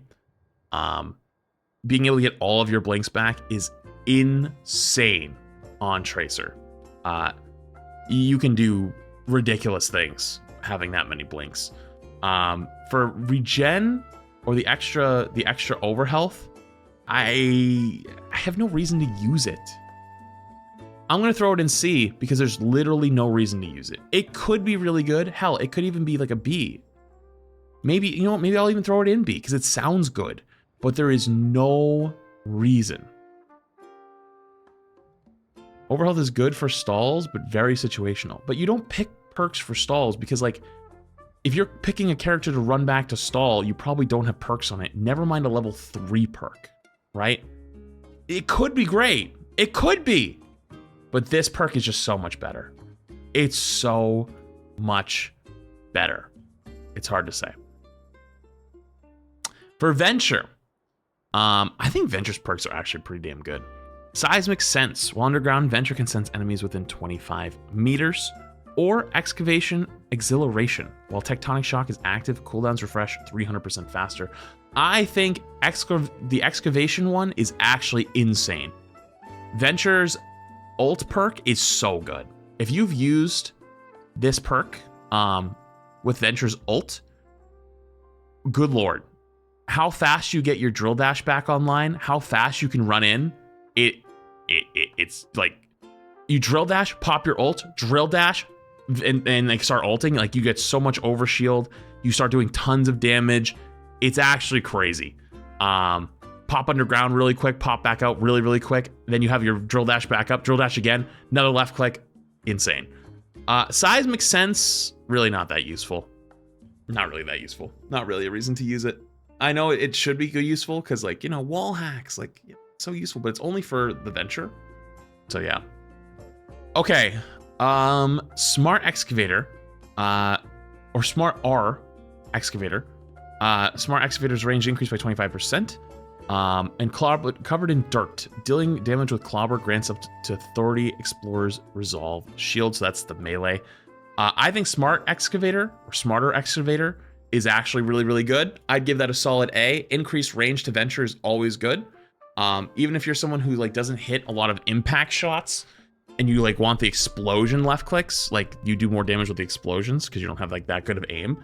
You can still always aim towards the ground a little bit more on people. And all it is just increases your range. There's almost no downside. And then covered in dirt, as a major perk is a bit of a letdown, I think.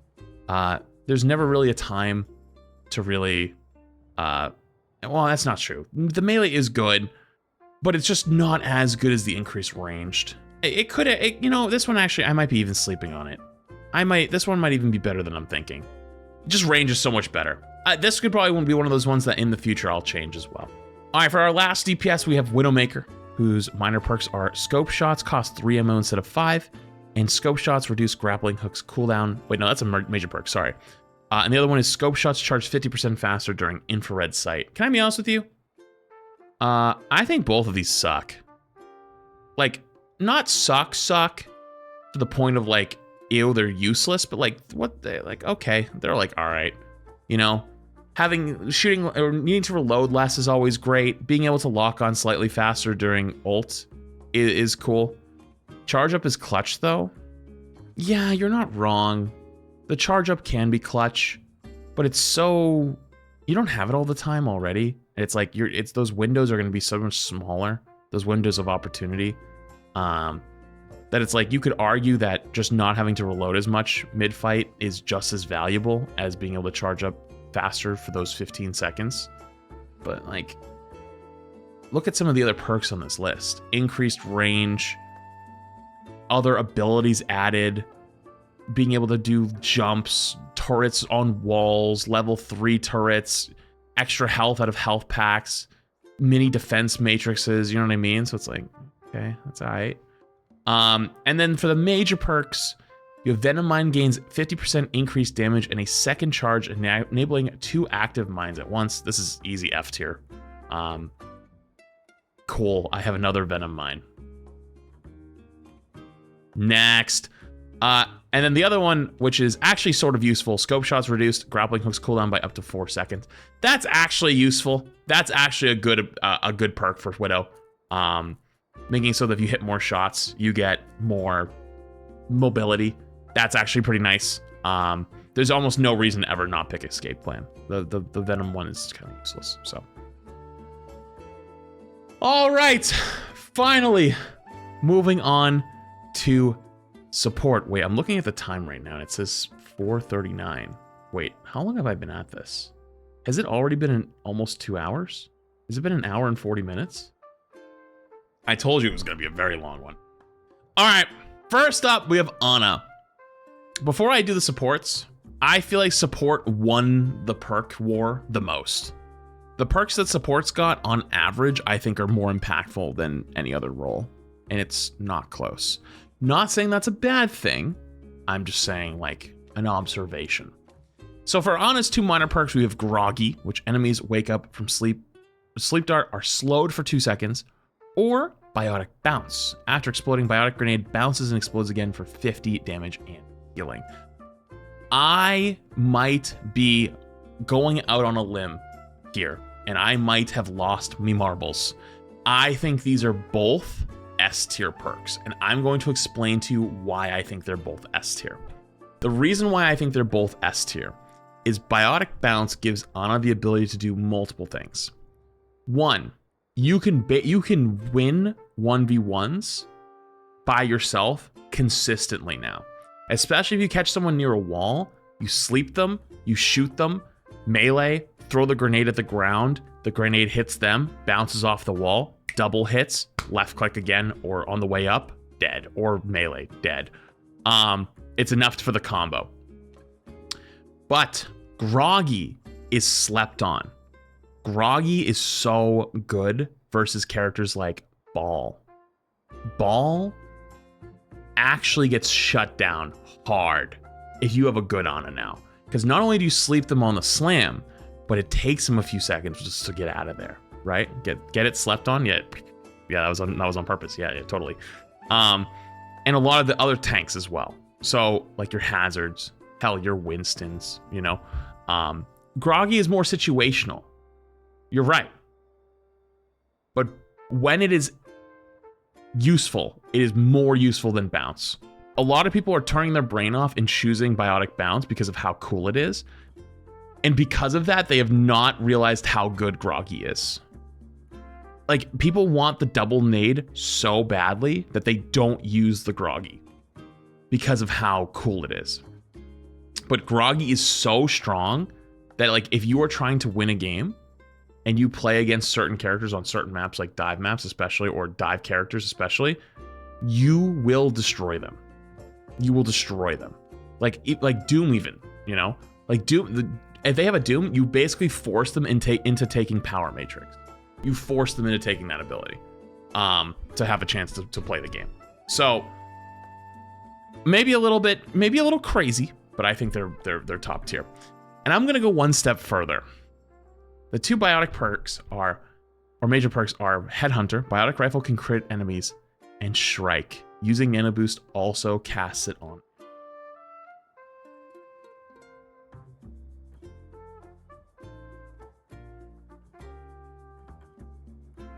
We have the first S tier sweep for Ana. All four are insanely strong, and all of them do different things. Headhunter allows you the ability to duel, especially like Widow. You two-shot Widow, right? Like, or two-shot a lot of people. Shrike, Brigitte gives you unbelievable value. You can use Nano as a defensive perk or a defensive ult, not only for yourself, but for other teammates as well, where if you're getting hard dove or you're getting hard pressured and you're about to die and you need to not die, Nano. Not only are you now nanning someone to save them or to enable them, you also save yourself. And it's like having a defensive ult and an offensive ult at the same time. It has no weakness now. So like, let's say you're coming down to OT, you're coming down to last fight, you need to survive, your team's fighting to win. You may not Nano to engage. You might hold Nano, wait till you get dove or you get it pressured. Then you Nano. And then you combine Nano with Groggy or the double bounce. And now your grenade is doing more damage or more healing. Holy shit. Like the playmaking potential goes crazy. And if they're an extremely mechanically talented gamer in one of those games where everyone's just playing DPS and running around in circles, Headhunter might genuinely be the best pick for you. On to the next one, Baptiste. For his two minor perks, we have Field Medicine. Immortality Field restores 80 health to nearby allies and 40 health to Baptiste when destroyed. Or Automated Healing. After placing Amplification Matrix, your shoulder turret periodically fires up to 12 shots at allies, each restoring 25 health. I think both of these are pretty good. I think Automated Healing is pretty solid ability. And Field Medicine is also pretty solid. The thing for the Field Medicine, though, is it has to obviously break. And a lot of times if you're being forced to lamp, you're probably already in a position where you're going to be in like an uh-oh. So you might still die after, but you're also probably looking to run too. So like this one can go, it depends on what map you're playing, depends on what comps you're playing against. It can be really, really good. This one is just good everywhere. But in terms of potential, this one has higher potential. So I think they're both very good in their own way. For major perks, Regenerative Burst grants Baptiste 20% attack speed for 4 seconds, but no longer instantly heals. Or while airborne from Exo Boots, use space to dash horizontally. Personally, I like the Rocket Boots more. I think the Rocket Boots are more valuable, being able to have a new ability to like move in the air and being able to dash away. However, though, I'm assuming the Regenerative Burst increased attack speed is also super useful. I just haven't used it a ton. So for me personally, it's a little bit lower because I don't have as much experience with it. And I just like having an extra button to press. That's where I'm at. Brig. Minor perks for Brig, we got Shield Bash, which restores 100 health to barrier when it hits an enemy, or the best one, Inspire now lasts 3 seconds longer when activated by Whip Shot. Morale boost, S tier perk. S tier perk, and it's not even close. You on Brig a lot of times don't want to be close to the fight, so you're using the Whip Shot a lot of times to proc your Inspire. That means you don't have to peek out nearly as often. It is insane. I think what? Brig's Inspire now is what, 5 seconds? I think they nerfed it to 5 seconds a while ago. So this puts it up to a solid 8 seconds. Unless they nerfed it to 4. Did they nerf it to 4 or nerfed it to 5? What was the average, the normal one? Wait, we're in the wiki, right? I know there was a change they made a while ago. Inspire, 4 seconds. Okay, so they nerfed from 5 to 4. So now you basically go back up to a 7-second Inspire, which, am I crazy or is that original Brig's Inspire uptime? Wasn't 7 seconds like launch Brig? Or like one of the versions of launch Brig? I might be not misremembering, but it was up there for a long time. So it's not even close there. The Shield Bash to restore 100 barrier. There's almost no reason to ever pick it. I don't recommend it. For major perks, we have a Quick Fix. Repair Pack instantly heals an additional 35 health to critical health allies, or Whip Shot's knockback can slam enemies into walls, dealing 50 extra damage. These both have good value. Both have really, really good value. Although I don't think they're as good as some of the others. Yeah, I'm good with this actually. I'm good with these. Quick Fix can be much more valuable for like their flankers if they're getting low health, and like because like the Brig Pack has that quick burst. But Whiplash, actually, no, I'm not as high on Whiplash. Quick Fix is slightly better depending on like what you're doing, but Whiplash is fun. I almost let the fun factor override my brain on which one's better. Fun factor for sure, Whiplash, bonking people into a wall. Quick Fix is just better as like a support though, for sure. Illari. For minor perks, we have Rapid Construction. Healing Pylon builds 300% faster and its cooldown is reduced by 1.5 seconds, which is really good. Or Summer Solstice. Illari's flight time during Captive Sun is increased by 3 seconds, and her flight speed is increased by 20%. This one is also an insane ability. I think the Captive or Summer Solstice is easily A. Easily A. Allows you to fly around more and actually hit and kill some of the targets that you hit with your ult. But the Pylon one's pretty damn good too. I just don't think it's as impactful. It's good. It's for sure good. I like Solstice slightly better. For major perks, we have Solar Power. Fully charged solar rifle grants 12.5% of your maximum solar energy, overfilling up to 50%. Or Sunburn. Outburst ignites enemies, dealing at 70% or 70 damage over 3 seconds. So that's the shift. Both of these are really good.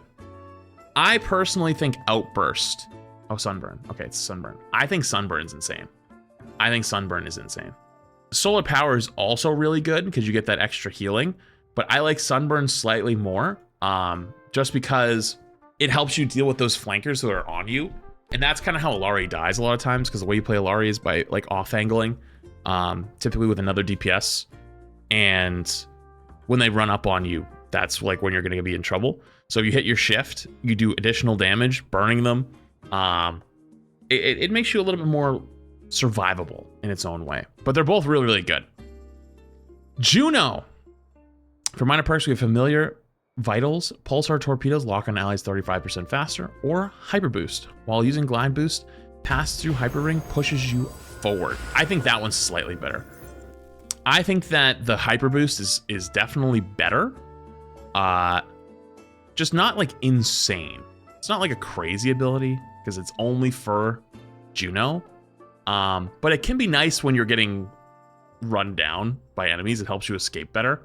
But the other one, Familiar Vitals, is just not that useful. Like, it's all right. It's all right. It's okay. It's something. It's just not like super impactful. But the torpedoes insta-lock. I mean, I guess that is true. Don't get me wrong.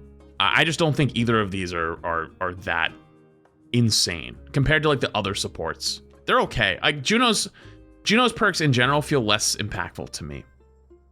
Like these two right here, which are Meta Blaster can crit, or activating Glide Boots resets double jump. I know that if you have like really good accuracy, right, you should say that the being able to crit on Juno is a good thing. I don't really think they're that insane though. I mean, crit is better than the boots, sure. Actually, sorry, yeah, crit is better than the boots for sure. But I don't think either of them are very good. Like if I had to pick, if I'm gonna pick one of the two of them, I'm gonna pick the crit. But best way I can describe it. How are crits not B? Because I don't think it's that good. I don't think Juno's crits really matter very much, and her fall off range is kind of insane already. Where you're not doing a whole lot of DPSing on Juno these days. Like, because of her fall off range, you're probably healing more than you're doing damage in a lot of cases. And also, like, you'd have to really think about going for more headshots, and it's probably safer to do. Does a crit heal? Actually, that's a good question. I don't know if a crit heals. I don't think her crit is nearly as valuable as Ana, because Ana doesn't have fall off. Juno has huge fall off, so it's not even close. No, it does not. It's only damage crits. Yeah, so then, well, it doesn't matter. For carry, carry's two minor perks are interesting. Healing of Afuda projectiles is increased by 50% when seeking critical health. Allies and kunai hits launch 2 Ufuda to allies in front of you. I think both of these are good. I think both of these are useful. I don't think they're like insane though. I don't think these are kind of insane. At least to me. They're useful though. Like especially this one, the healing one. If you're like healing your tank or something, and they go into crit range, they just start flying, which is great. But this one's also kind of nice too, because it allows you to do a little bit more DPSing. But they're both good. They're not crazy. For these though, the major perks, Swift Step can be used again within 4 seconds of initial cast. Easy. That's the easiest S tier I've ever seen in my entire life. Double TP, crazy. You know what the best part is? You don't even have to do the double TP. You can TP once, and then the TP will sit there. It'll sit for 4 seconds until you use it again. But if you choose not to use it, 3-second cooldown. Because it goes off the original use. So Kiri's TP is on a 7-second cooldown. Then for 4 seconds, you have the ability to teleport again if you want. If you choose not to, and the 4-second window ends, 3-second cooldown. There's a 3-second window where you can kill Kiri. 3 seconds. That's crazy. Her other perk though is also really good. Projection Suzu grants 40% movement speed to allies for 2 seconds. That is a good perk. In theory. That is a good perk. In theory. Because a lot of times you're not going to give up Suzu for movement. That's just not worth it. You're Suzuing ults, you're Suzuing abilities, you're Suzuing like big impactful plays. You don't Suzu and engage. You know, I guess maybe you're Suzuing on the way out, like running away. That's where it probably has more use than anything. But there's no reason to choose this one over the double TP. It's just too good. LifeWeaver. Minor perks, Life Grip cleanses negative effects, as well as the other one, while active, regenerate 10 health per second. Upon death, drop a healing seed that heals allies for 250 health. This one is very situational to choose the negative effects cleanse. I guess if you're playing against Ana, it's not a bad perk. Not a bad perk at all.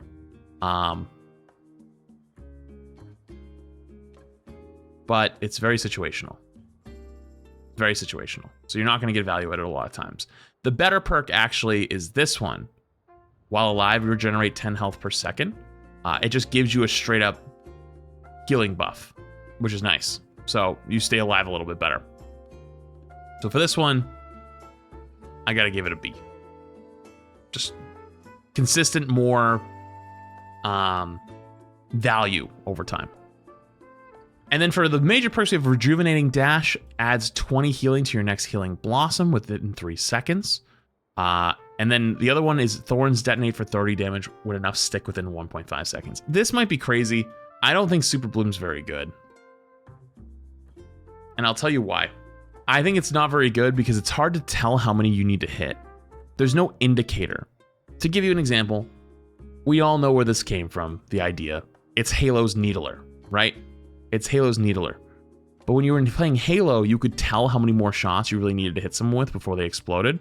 There's not really a good way to tell how many more right clicks you need to hit someone with before they explode. I like it though. I mean, there's no problem with liking it. I'm not saying it's a bad thing. Like it's a cool perk, but in terms of which one's better, I think the dash is better just because you're actually getting more healing value. Because like, especially if you stack it with this, where you're getting more health per second, and then you have your dash, and then you also are doing more healing to people around you. I think that one's just slightly more useful. Is it also called LifeWeaving? Oh, it is. Okay. I just don't think it's anything crazy, though. Like, it's okay. All right. Lucio. Base blowout. Sound waves knockbacks increased by 15%. Or Groovin. Regenerate 4 ammo per second while riding. Wall riding. I'm going to be honest with you, chat. Sound wave knockback. That's an S tier for me. That is an S tier for me. It's like getting punched in the nuts. I think that it's actually so much better than anyone thought it was going to be. So much better. There's almost no reason to ever choose the other perk. The regenerate 4 ammo per second. There's legitimately no reason to pick this perk, like at all. You would put it in A. I think for a minor perk that gets as much value as it does, it's deserved. Looking at all the other minor perks that are in here, like Pack Rat, that doesn't just like Rending Recall, Battle Shout, doesn't get nearly as much consistent uptime value as this does. Boop on its 4-second cooldown, bigger knockback to tanks and to everyone else, super valuable. And it's super consistent too. You're never gonna miss. You're always gonna be able to hit your boops. And then for the other one, okay, I already placed it. There's no reason to use Groovin. For the two major perks, I'm actually unsure. Crossfade's range increased by 150% while Amp It Up is active, or Lucio's attack speed is increased by 50% while Amp It Up is active. I might be crazy. I don't think either of these are that good or that bad. I actually don't know which one is better. I guess if you're like the Reddit Lucio who wants to go kill things, you probably want the attack speed. But the increased range is also really nice too. Especially if you're like speed boosting a team in. I think they both have a lot of value in their own way. But I think noise violation with a range is slightly better than the attack speed. I think the attack speed is nice, but it's only like Amp It Up only lasts like 4 seconds, 3 seconds, right? It's not very long. So like you're only going to get a couple extra shots in, and you have to hit those shots, as opposed to everyone around you gets more healing or more speed boosts, depending on like, you know what I mean? How often do you try to amp people out of something and they're not in range, so they don't get hit, right? And then you got to reload. True, if you got to reload, then it's like, okay, what do you do? You know what I mean? So there's a lot of things there. I think it's slightly better, but I can see where people use this one as well. We're almost done, chat. I promise. We're almost done. Okay. Mercy. Mercy's perks are kind of, in my opinion. Mercy received 15 health per second, while Kincaid's staff is attached to a full health ally. Which one's that one called again? Angelic Recovery. It's alright, I guess. At most, it's like. Great. And Winged Reach, Guardian Angel's range is increased by 30%. That one's okay. That one is actually okay. It's a good perk. It's a good perk. It's okay. Like it's nice. It's nice to have. It's certainly better than Angelic Recovery. It's certainly better.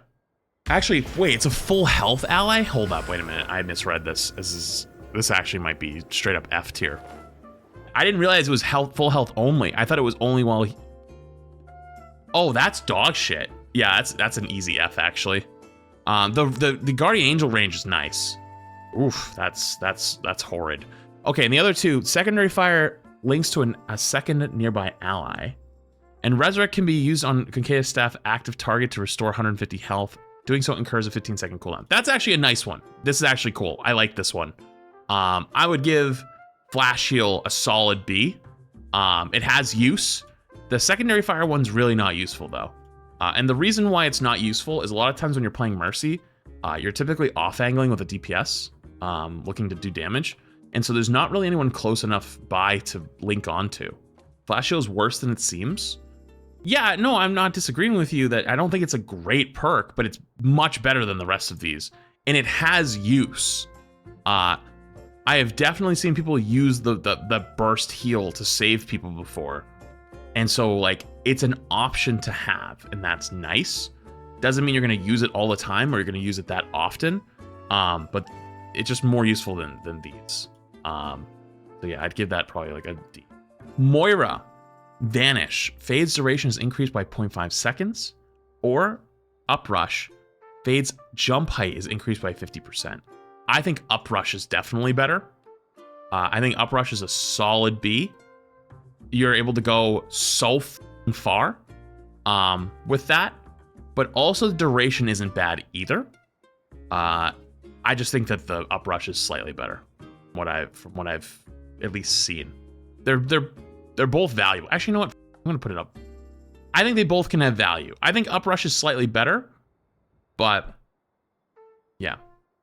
Ethical Nourishment. Biotic Orb's first 50 healing is instant on its allies it encounters, or enemies being damaged by Biotic Orb receive 25% reduced healing. They're okay. They're okay. Nourishment. I think it's an okay perk. I think they're okay. The burst heal, if I had to pick which one's better though, I think the burst heal is better than the contamination. Yeah, I'm cool with that. Enemies being killed will receive 25% less reduced healing. I don't think that one's that good. But the healing, the instant healing is nice. That can be nice. So yeah, I think I'd be cool with this. Burst heal is slightly better. Yeah, I agree, chat. I agree. And then last but not least, Zenyatta.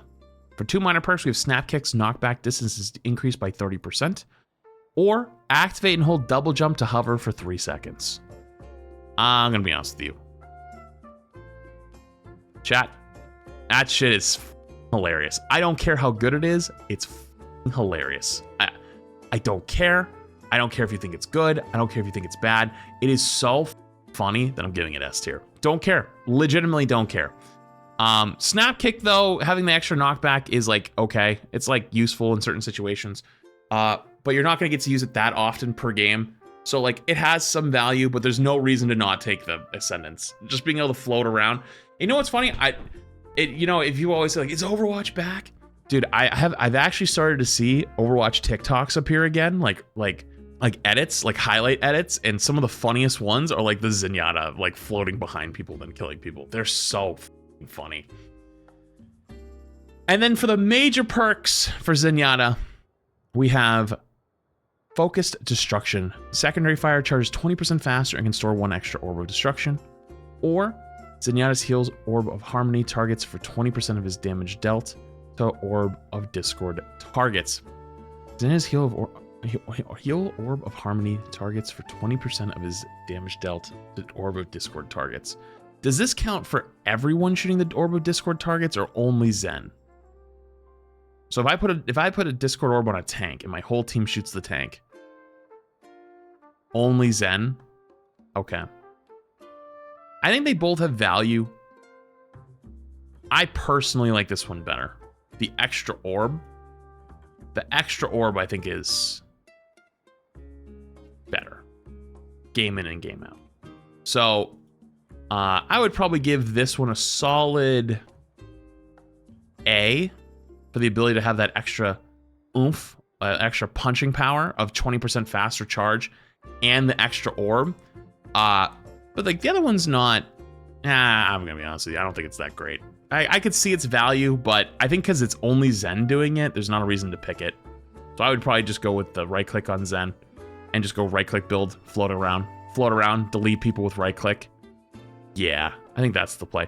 And then the last ones down here are Freya's, and I think it's way too early. I had like 30 minutes on Freya, so I'm probably not gonna do that. All right, chat. It took a long goddamn time.